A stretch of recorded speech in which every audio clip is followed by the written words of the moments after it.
जी बिस्मिल्लाहिर्रहमानिर्रहीम। अस्सलाम वालेकुम नाज़रीन, क्या हाल है? उम्मीद है आप सब खैरियत से होंगे। मैं हूं Sajid Amin from Amin agri and livestock farm Toba Tek Singh. अभी हम अपने बछड़ियों वाले सेक्शन में मौजूद हैं। इसमें जो बछड़ियाँ हैं ये हम मोस्टली मंडियों से ख़रीदते हैं या किसी फार्मर से मिल जाए, तो इनको तैयार करके हम फिर गबन करके फिर जब तैयार होती हैं तो इनको सेल कर देते हैं। तो अभी आपको कुछ बछड़ियाँ हम दिखाते हैं। ये बछड़ी माशाल्लाह अभी तकरीबन 6 महीने की प्रेग्नेंट है, नॉर्मल सीमन के साथ ही। और ये हमने ली थी मल्लू मोड़ मंडी से। इसी तरह ये बछड़ी भी इसके साथ ही हमने मल्लू मोड़ मंडी से ली थी। ये भी तकरीबन अभी 6 महीने की प्रेग्नेंट है। ये भी हमने मल्लू मोड़ मंडी से ली थी। ये माशाल्लाह अभी तकरीबन 7 महीने की प्रेग्नेंट है। और ये बछड़ी हमने बहावल नगर से ली थी। हम जोटियाँ परचेज़ करने गए थे, तो इसके सिर्फ सींग हैं, अदरवाइज़ ये बछड़ी माशाल्लाह बहुत अच्छी है। ये आपको मैं दिखाता हूँ। ये देखें माशाल्लाह, ये तकरीबन 5 महीने की अभी प्रेग्नेंट है। ये बछड़ी हमने फ़तेहपुर से ली थी। ये अभी तकरीबन 3.5 महीने की प्रेग्नेंट है। तकरीबन सारी बछड़ियाँ बाकी 2 दांत हैं और ये खीरी है अभी। ये माशाल्लाह हमारे घर की बछड़ी है और ये अभी तकरीबन 13 महीने की हो गई है।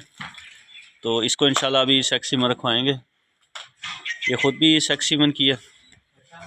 और ये हम एक गाय जो है वो अपने घर के लिए रखते होते हैं मोस्टली, तो ये उसकी बेटी है। आपको इसकी माँ भी हम चेक करवाते हैं अभी। दोस्तों, ये जो बछड़ियों का काम है ये माशाल्लाह बहुत अच्छा और प्रॉफिटेबल काम है। तो इसमें तकरीबन जो अगर आपकी परचेजिंग अच्छी हो और आप ख़ुराक वगैरह अच्छी मैनेज कर लें तो आपको तकरीबन राउंड अबाउट 40% तक इसमें नफ़ा मिल जाता है तकरीबन। इसमें दोस्तों ये होता है कि आपको बछड़ी की नस्ल का पहचान अच्छी होनी चाहिए। अगर आपको नस्ल की पहचान नहीं है तो आप कभी भी इसमें सक्सेसफुल नहीं हो सकते।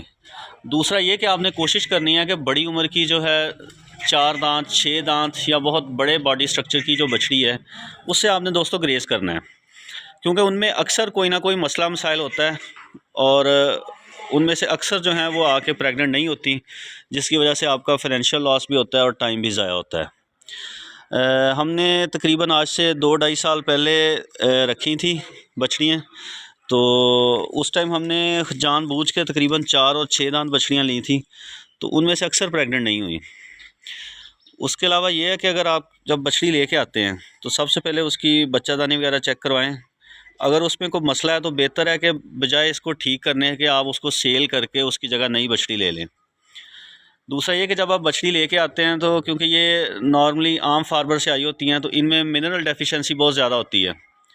तो आते ही इनको अच्छी क्वालिटी का जो मिनरल है वो आप 1-2 महीना दें। उसके बाद इनको अच्छा वंडा दें ताकि इनकी बच्चादानी की ग्रोथ हो सके और इनकी थोड़ी हेल्थ बेहतर हो सके।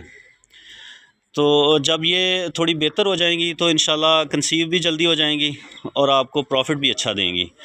अभी माशाल्लाह इनकी हेल्थ बहुत अच्छी है। हम इनको अभी साइलेज, तूड़ी, सब्ज़ चारा और साथ में बहुत मुनासिब मिक़दार में तकरीबन 1 केजी तक वंडा दे रहे हैं।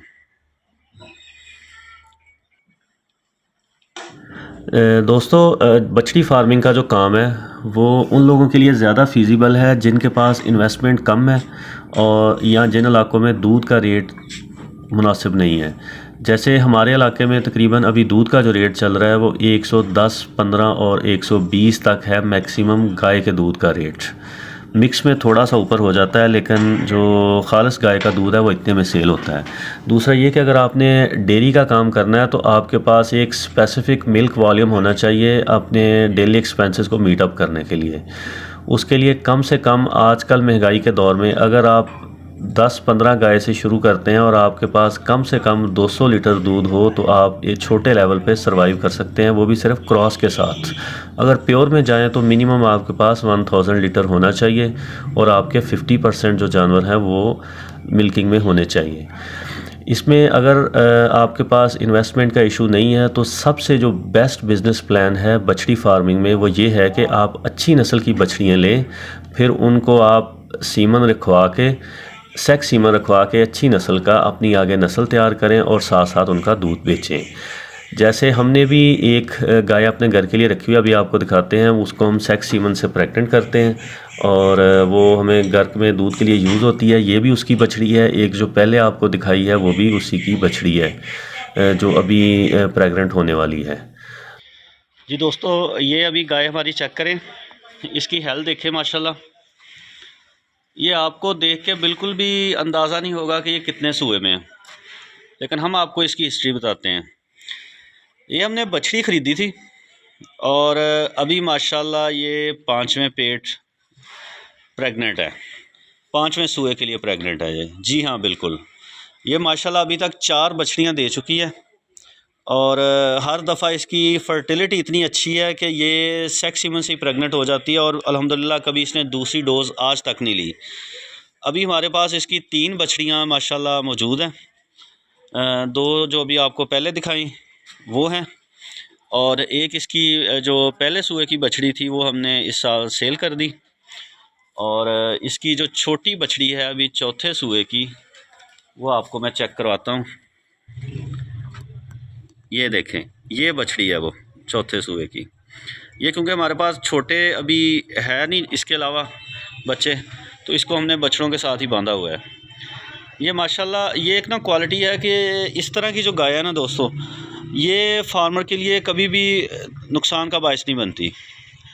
ये अल्हम्दुलिल्लाह तकरीबन दूध तो इतना ऐसा ज़्यादा नहीं, ये 17-18 तक मैक्सिमम पीक करती है, लेकिन ये है कि ये 7वें महीने तक जब प्रेग्नेंट होती है तो ये अल्हम्दुलिल्लाह दूध देती रहती है।